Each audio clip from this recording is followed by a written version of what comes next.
तो चलिए वीडियो को शुरू करते हैं। मुंबई के रियाद के शांत शहर में मैं अपनी चाची के साथ एक छोटे लेकिन आरामदायक घर में रहता था। मेरे चाचा अपनी शादी के बाद कई सालों तक उन्हें संतान सुख नहीं दे पाए थे। एक रात मेरी चाची मेरे कमरे में आई और कुछ ऐसे शब्द कहे जिन्होंने हमारी जिंदगी हमेशा के लिए बदल दी। महेश, तुम्हारे चाचा इतने सालों में मुझे संतान सुख नहीं दे पाए, इसलिए मैं चाहता हूं कि तुम मुझे वह सुख देकर खुश कर दो। मेरी चाची इतनी सुंदर थी कि मैं खुद उनसे प्यार करने लगा था। जब मैंने उनकी बातें सुनी तो पहले तो मैं थोड़ा हैरान हुआ, लेकिन फिर मान गया। उस रात मेरी चाची और मैंने अपनी उम्मीदों और सपनों के बारे में बात करते हुए घंटों बिताए। फिर मैं और चाची पूरी रात लगातार सुबह तक। मेरा नाम महेश हेमे एक 19 वर्षीय युवक था, जो एक सम्मानित परिवार से था, जो परंपराओं और मूल्यों में गहराई से निहित था। मैंने 12 कक्षा पास करने का लक्ष्य निर्धारित किया था, जिसके लिए मुझे अपनी पढ़ाई के लिए शहर जाना था। जब मैंने अपनी माँ से इस आकांक्षा को साझा किया, तो उसने मेरे पिता से इस बारे में बात करने का वादा किया। उनकी चर्चा के बाद मेरे पिता ने शहर में मेरे दाखिले की व्यवस्था की। हालांकि जब मैंने शहर में किराए का कमरा खोजने की आवश्यकता के बारे में बताया, तो मेरे पिता ने बताया कि मेरा भाई वहां रहता है और मेरे लिए रहने की व्यवस्था कर सकता है। वहां उसका अपना मकान है। पिताजी ने चाचा से फोन करके बात की, तो उन्होंने कहा, महेश को हमारे पास ही भेज दो। वैसे भी इतने बड़े घर में उसकी चाची अकेली ही रहती है। मैं तो पूरा दिन काम पर बाहर ही रहता हूँ। कभी महीने तो कभी सालों बाद घर आता हूँ। फिर अगले दिन ही मैंने अपना सामान पैक करके चाचा के यहाँ चला गया। चाचा जी ने मुझे फोन पर वहां कार्ड भेज दिया था। मैं उसी एड्रेस पर पहुंच गया। मैंने ने खुद को एक ऐसे दरवाजे के सामने खड़ा पाया जिसमें अनकहे रहस्य छिपे थे। मेरे चाचा ने मुझे इस पते पर भेजा था, यह दावा करते हुए कि यह महत्वपूर्ण है। मुझको शायद ही पता था कि यह यात्रा मेरे जीवन को हमेशा के लिए बदल देगी। एक गहरी सांस लेते हुए मैंने दरवाजे की घंटी बजाई और उत्सुकता से इंतजार करने लगा। थोड़ी देर के बाद दरवाजा खुला और लगभग 29 साल की एक खूबसूरत महिला को देखा। उसकी सुंदरता ने मेरी सांसें रोक ली, जिससे मेरे लिए नजर हटाना मुश्किल हो गया। कुछ पलों के लिए मैं बस उसकी उपस्थिति से मंत्रमुग्ध होकर खड़ा रहा। अंत में मैंने अपनी आवाज लगाते हुए मैंने अपना परिचय दिया। महिला ने मुझे भ्रमित होकर देखा और फिर कहा, महेश, तुम मुझे नहीं पहचानते? मैं तुम्हारी चाची हूँ। मैं हैरान रह गया। मैंने अपनी चाची से पहले कभी नहीं मिला था, क्योंकि मैं अपने चाचा की शादी के दौरान बीमार था। इस पहली मुलाकात ने मेरे दिल पर एक छाप छोड़ी, क्योंकि उसकी सुंदरता ने मुझे इस तरह से मोहित कर दिया कि मैं उसे समझा नहीं सकता था। जब चाची ने मेरा हाथ पकड़कर हिलाया, तब मेरा ध्यान भंग हुआ। मैंने चाची से कहा, मैंने आपको पहली बार देखा, इसलिए मैं आपको पहचान नहीं सका। चाची बोली, अब सारा बात यही खड़े होकर करोगे कि अंदर भी चलोगे? फिर मैंने अंदर आकर सोफे पर बैठ गया। मैंने चाची से पूछा, चाचा जी कहाँ गए हैं? तो उन्होंने कहा कि वह बाहर गए हुए हैं, अभी वह आते ही होंगे। चाची ने मेरे लिए चाय और नाश्ता ले आई, तो मैं चाय के साथ नाश्ता करने लगा कि तभी चाचा जी भी आ गए। चाचा जी मुझे देखकर बहुत खुश हुए। उन्होंने कहा, महेश, तुम तो काफी बड़े हो गए हो। तुम यहाँ रहकर आराम से अपनी पढ़ाई करो, और हाँ, किसी भी चीज की जरूरत हो तो चाची से कह दिया करना। मैं अब आराम से वहां रहने लगा था। कुछ ही दिनों में मेरी और चाची की अच्छी दोस्ती भी हो गई थी। मेरी चाची खूबसूरती के साथ साथ दिल की भी बहुत अच्छी थी। वह मेरा बहुत ख्याल रखती थी। मुझे कभी भी किसी चीज की कमी नहीं होने देती थी। मेरे चाचा जी मुंबई में रहते थे। अभी वह कुछ दिनों की छुट्टी पर आए हुए थे। अब ऐसे ही दिन गुजर रहे थे कि चाचा जी का सऊदी जाने का वक्त आ गया। उन्होंने मुझसे कहा, महेश, मैं तुम्हारी चाची को तुम्हारे पास छोड़कर जा रहा हूँ। तुम दोनों एक दूसरे का ख्याल रखना। अगले दिन सुबह 11 बजे चाचा जी मुंबई चले गए। चाचा जी के जाने के बाद से चाची का चेहरा एकदम से फीका पड़ गया था। मैं चाची को बहलाने की कोशिश करता, चाची, कहाँ, पता है महेश, तुम्हारा चाचा जब साथ में होते हैं तो दिल में बड़ी सुकून होती है, लेकिन जब वह मुझे छोड़कर चले जाते हैं तो मैं बिल्कुल अकेली हो जाती हूँ। ऐसा लगता है जैसे मुझे पूछने वाला कोई नहीं है। यह कहते कहते चाची रोने लगी। मैं चाची को तसल्ली देने लगा कि आप फिक्र मत कीजिए, मैं आपके साथ हूँ, आपको किसी भी तरह की कोई कमी नहीं होगी। यह सुनकर चाची अपना सर मेरे कंधे पर रखकर रोने लगी और कहने लगी, महेश, अब तो तुम ही मेरा सहारा हो। ये बात सुनकर मुझे थोड़ा अजीब सा लगा कि चाची कैसी बात कर रही है, लेकिन फिर मैंने उस बात पर ध्यान नहीं दिया। खैर, उस दिन तो किसी तरह कट गया। फिर दूसरे दिन मैं दालान में बैठा अपने विचारों में खोया हुआ था। तभी मेरी नजर बाथरूम से बाहर निकली, मेरी आंटी पर पड़ी। उन्होंने एक खूबसूरत गाउन पहना हुआ था जो उनकी खूबसूरती को और बढ़ा रहा था। उनके गीले बाल झरने की तरह नीचे गिर रहे थे। उस पल मेरे भीतर एक अपरिचित भावना ने हलचल मचाई। मैं उस समय एक युवा था, अपनी इच्छाओं और सपनों से भरा हुआ, लेकिन अपनी आंटी को ऐसी अवस्था में देखकर मेरे भीतर कुछ नया जगा। वह कोई साधारण महिला नहीं थी, वह मेरी आंटी थी, और फिर भी मैं उनकी अलौकिक सुंदरता की ओर आकर्षित हुए बिना नहीं रह सका। मैंने जल्दी से अपनी आंखें फेर ली और अपने फोन में खो जाने का नाटक किया, अपने अंदर बह रही अजीब भावनाओं को दूर करने की कोशिश की। लेकिन चाहे मैंने इसे अनदेखा करने की कितनी भी कोशिश की, आकर्षण बना रहा। दिन हफ्तों में बदल गए और हमारे रास्ते पहले से कहीं ज्यादा बार मिले। हर मुलाकात ने उनके प्रति मेरे जुड़ाव को और गहरा किया। यह सिर्फ शारीरिक नहीं था, यह कुछ ज्यादा गहरा था। जब हम लिविंग रूम में अकेले थे, हमारी आंखें एक क्षण के लिए मिली और उस पल में सब कुछ बदल गया। हम दोनों के बीच अनकहे शब्द हवा में भारी थे, क्योंकि हम दोनों यह समझने की कोशिश कर रहे थे कि हम क्या महसूस कर रहे थे, लेकिन हमारे बीच के रिश्ते थे जो बार बार हमें रोक दे रहे थे। कुछ देर बाद जब चाची सो गई तो मैंने चाची को आवाज दिया तो वह उठी। मैंने कहा, चाची क्या बात है, आज ज्यादा नींद आ रही है? चाची बोली, नहीं, घर का काम करके मैं थोड़ा थक गई थी। जब मैं सोफे पर बैठी तो पता नहीं कब मेरी आंख लग गई। चाची अब मुझसे खुलकर बातें करने लगी थी, तो सोचा क्यों ना मैं भी थोड़ा खुलकर चाची से बात करूं, लेकिन फिर भी मेरे मन में झिझक होती थी। मैंने हिम्मत किया और चाची से कहा, चाची, आप सोती हुई कितनी प्यारी लगती है। चाची मेरी बात सुनकर मुस्कुरा दी। वह कहने लगी, कैसे, आपको ऐसा क्या नजर आया? उस वक्त तो मैं ज्यादा कुछ नहीं बोल पाया। मुझे लगा शायद मेरी कोई बात चाची को बुरी ना लग जाए। एक दिन ऐसे ही मैं और चाची बैठे हुए थे तो बातों ही बातों में मैंने उनसे पूछ लिया, चाची, आपकी शादी के 8 साल हो गए हैं, लेकिन अभी तक कोई बच्चा नहीं हुआ है।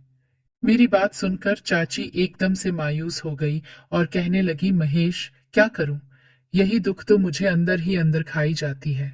मैं और तुम्हारे चाचा दोनों ने डॉक्टर को दिखाया, लेकिन मेरी रिपोर्ट तो ठीक है, पर डॉक्टर ने बताया कि तुम्हारे चाचा के अंदर कमी है, जिसके वजह से वह बाप नहीं बन सकते। यह कहते हुए चाची की आंखों से आंसू छलकने लगे थे। ये सुनकर तो मुझे भी थोड़ा दुख हुआ, क्योंकि हर पति पत्नी के बीच औलाद का सुख एक अहम हिस्सा होता है। अगर उसे औलाद ना हो तो उसे अंदर ही अंदर औलाद की कमी चोटने लगती है। मैंने चाची को थोड़ा तसल्ली दी और चुप कराया। फिर उनको एक गिलास पानी लाकर दिया तो वह पानी पीकर थोड़ा अच्छा महसूस करने लगे थे। एक रात जब मैं अपने कमरे में लेटा था तो हल्की रोशनी में नींद नहीं आ रही थी। मेरे दिमाग में मेरी आंटी और उनकी दुखी आंखों की छवि घूम रही थी। अचानक वह मेरे बगल में प्रकट हुई। उनकी आवाज ने सन्नाटे को चीर दिया। उन्होंने कहा, क्या तुम सो रहे हो? जब मैं बैठा तो उनकी आवाज भावनाओं से कांप उठी। मेरे चेहरे पर चिंता साफ झलक रही थी। मैंने कहा, क्या हुआ आंटी, सब ठीक है? उनकी आंखों में एक अजीब सी चमक देखी। बोलने से पहले उन्होंने एक गहरी सांस ली। महेश, तुम्हें पता है कि तुम्हारे अंकल मुझसे कई महीनों तक दूर रहते हैं, कभी कभी तो 1 साल तक भी। मैंने उनसे यह सोचकर शादी की कि वे मुझे वो सारी खुशियां देंगे जो हर पत्नी शादी के बाद चाहती है। उन्होंने कबूल किया। उनके शब्दों ने मेरे अंदर एक तार को छुआ और मुझे एहसास हुआ कि वह वास्तव में क्या चाहती थी। मैंने धीरे से कहा, आंटी, एक महिला का दिल सिर्फ धन या भौतिक संपत्ति से नहीं भरता, वह अपने पति से कुछ और भी चाहती है। सहमति में सिर हिलाते हुए उनकी आंखों में आंसू आ गए। चाची बोली, हाँ महेश, पैसा और शोहरत कभी भी बच्चे होने की खुशी की जगह नहीं ले सकते। उनकी कमजोरी ने मेरी आत्मा को गहराई से छुआ। उस पल मुझे समझ में आया कि मेरी चाची वास्तव में क्या चाहती थी। एक बच्चे का प्यार और साथ जो उनके दिल में सालों के अकेलेपन और उपेक्षा से पैदा हुए खालीपन को भर दे। नए दृढ़ संकल्प के साथ मैंने खुद से वादा किया कि मैं अपनी चाची की सबसे गहरी इच्छा को पूरा करने में मदद करूंगा। उनका इस तरह से मायूस होना बार बार मेरे दिल को छलनी कर रहा था, लेकिन रिश्तों की मर्यादा बीच में आ रहा था। चाची अपना आंचल मेरे सामने फैला दिया और कहने लगी कि बस मुझे एक बच्चा चाहिए जो अब तुम ही मुझे दे सकते हो। चाची का इस तरह से रोना गिड़गिड़ाना मुझे कुछ अच्छा नहीं लगा रहा था। वैसे भी मैं एक जवान लड़का था, मैं भी अपने अरमान को कब तक रोक कर रखता। फिर पूरी रात सुबह जब चाची उठी तो उनके चेहरे पर एक अलग ही खुशी थी, लेकिन मेरे मन में एक ही सवाल बार बार उठ रहे थे। अगर चाचा को हमारे रिश्ते की बात पता चल गई तो वह मेरे बारे क्या सोचेंगे। जहां एक तरफ मैं खुश था तो दूसरी तरफ चिंता भी थी। हम दोनों के रिश्ते को 1 महीने गुजर गए। फिर एक दिन अचानक चाची की तबीयत बिगड़ गई। मैं फौरन उनको डॉक्टर के पास लेकर गया। चेक करने के बाद डॉक्टर ने कहा कि वह मां बनने वाली है। यह सुनकर चाची के चेहरे पर इतनी खुशी थी कि शायद इतनी खुशी इससे पहले मैंने कभी नहीं देखा था। मैं चाची को लेकर घर आ गया। घर आने के बाद चाची मुझसे लिपट गई और कहने लगी, अब तुम बाप बनने वाले हो।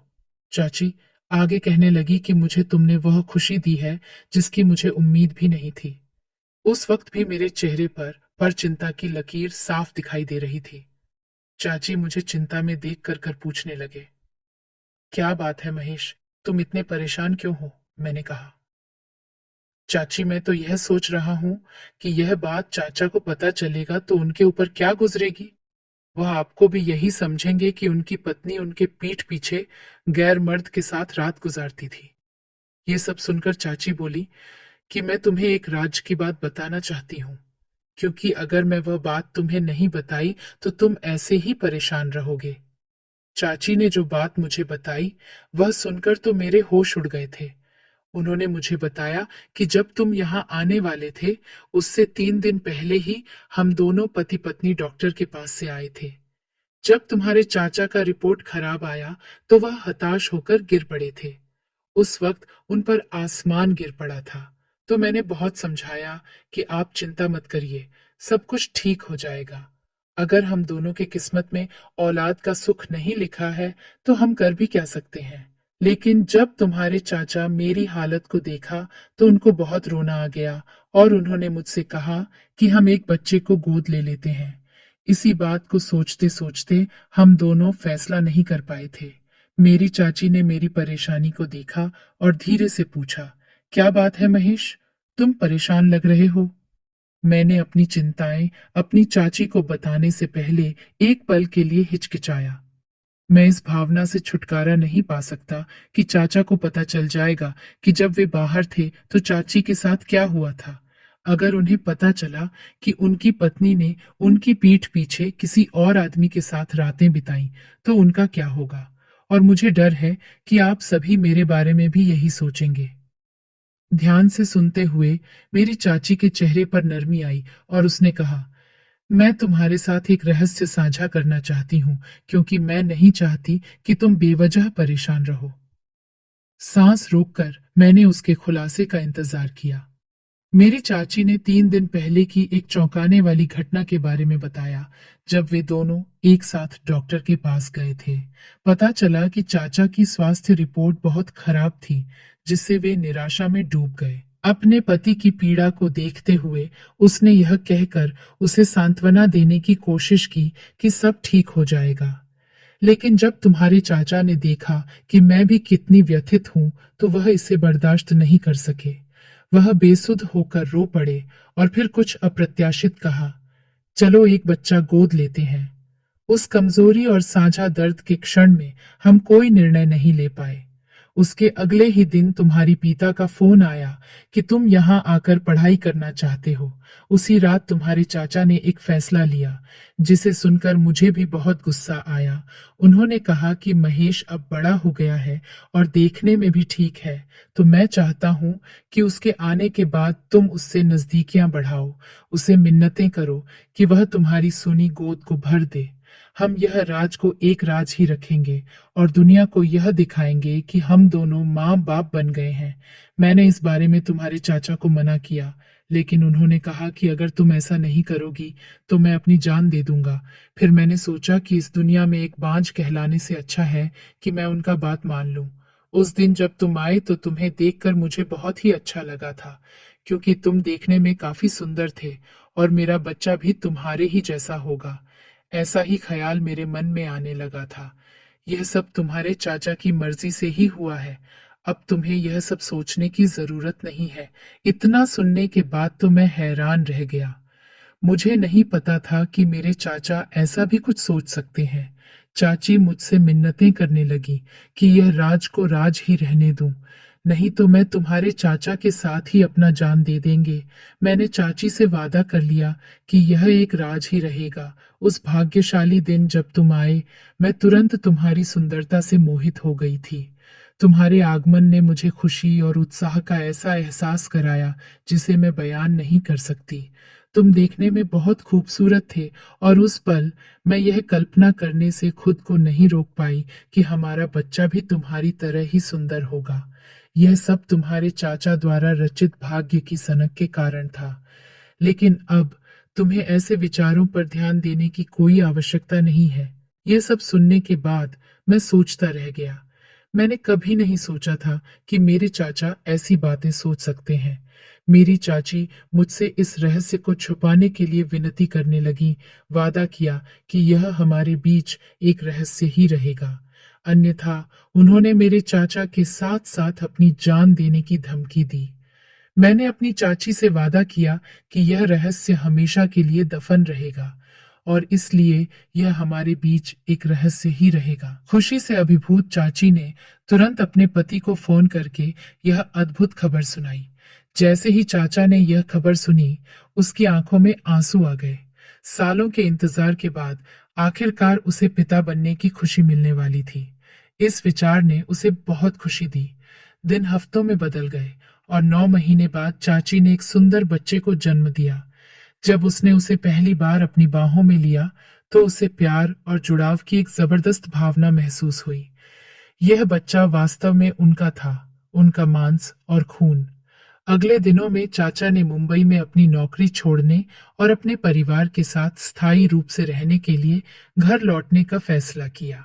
वह अपने बेटे के जीवन की हर उपलब्धि पर उसके साथ रहना चाहते थे, उसकी पहली मुस्कान से लेकर उसके पहले कदम तक। जब मेरी एमबीए की पढ़ाई पूरी हो गई तो मैं अपने घर वापस चला गया और वह राज मैंने अपने दिल में हमेशा के लिए दफन कर लिया। हर बीतते दिन के साथ चाचा ने खुले दिल से पिता बनने का आनंद लिया। उन्होंने अपनी पत्नी और बेटे के साथ बिताए हर पल को संजोते हुए शालीनता और समर्पण के साथ नई जिम्मेदारियां ली। जैसे जैसे बच्चा बड़ा होता गया, वह अपने माता पिता की आंखों का तारा बन गया। हर दिन उनके जीवन में हंसी और खुशी लाता रहा। चाचा और चाची जानते थे कि उनका परिवार अब पूरा हो गया है, प्यार से बंधा हुआ जिसकी कोई सीमा नहीं थी। और इसलिए प्यार और खुशी से भरे इस छोटे से शहर में मीरा, राज और आरव ने ऐसी यादें बनाई जो जीवन भर रहेंगी, यह साबित करते हुए कि सच्ची खुशी परिवार के बंधन में ही होती है।